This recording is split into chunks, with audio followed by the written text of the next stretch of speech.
એટલે મારું એવું કહેવું છે કે જે આકાશ રોકાઈ ગયું આપણું, ખેતરમાં થાંભલો આવ્યો, એના તાર આવ્યા, એના કારણે અમુક મીટર સુધી આકાશનો અધિકાર હતો એ આપણો છીનવાઈ ગયો.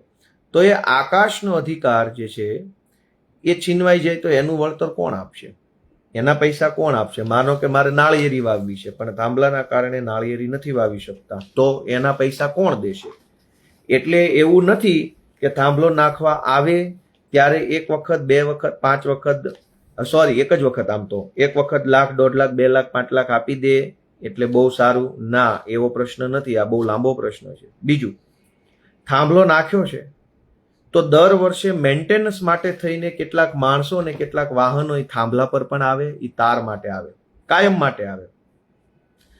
હવે કાયમ વળતર તો એક વખત જ આપ્યું, ધારો કે 1 લાખ આપ્યું કે 2 લાખ આપ્યું કે 4 લાખ આપ્યું કે 5 લાખ આપ્યું, પણ સિંગલ ટાઈમ, વન ટાઈમ.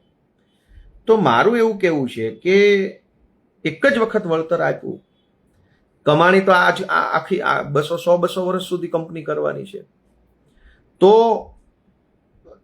દર વર્ષે જ્યારે કંપનીની ગાડીઓ ત્યાં મેન્ટેનન્સ કરવા માટે આવે, સર્વિસ કરવા માટે આવે, રિપેરિંગ કરવા માટે આવે, આપણા ખેતર ઉપર ચાલે, આપણા રસ્તા ઉપર ચાલે, એનું વળતર કોણ આપશે?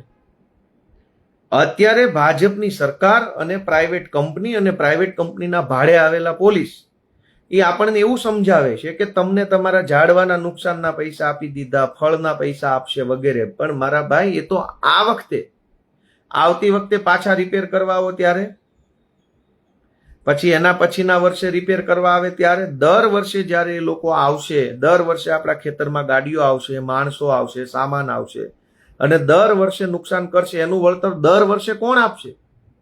મુદ્દો એક વખતનો નથી. એકચ્યુઅલમાં દોસ્તો એક બીજો પણ પ્રશ્ન છે કે આ પ્રાઇવેટ કંપનીઓ એ ભાજપના નેતાઓને ધરાઈને અબજો રૂપિયા આપે છે અને આ ભાજપના નેતાઓ કાયદો સુધારતા નથી. મૂળ પ્રશ્ન હજુ એક બીજો છે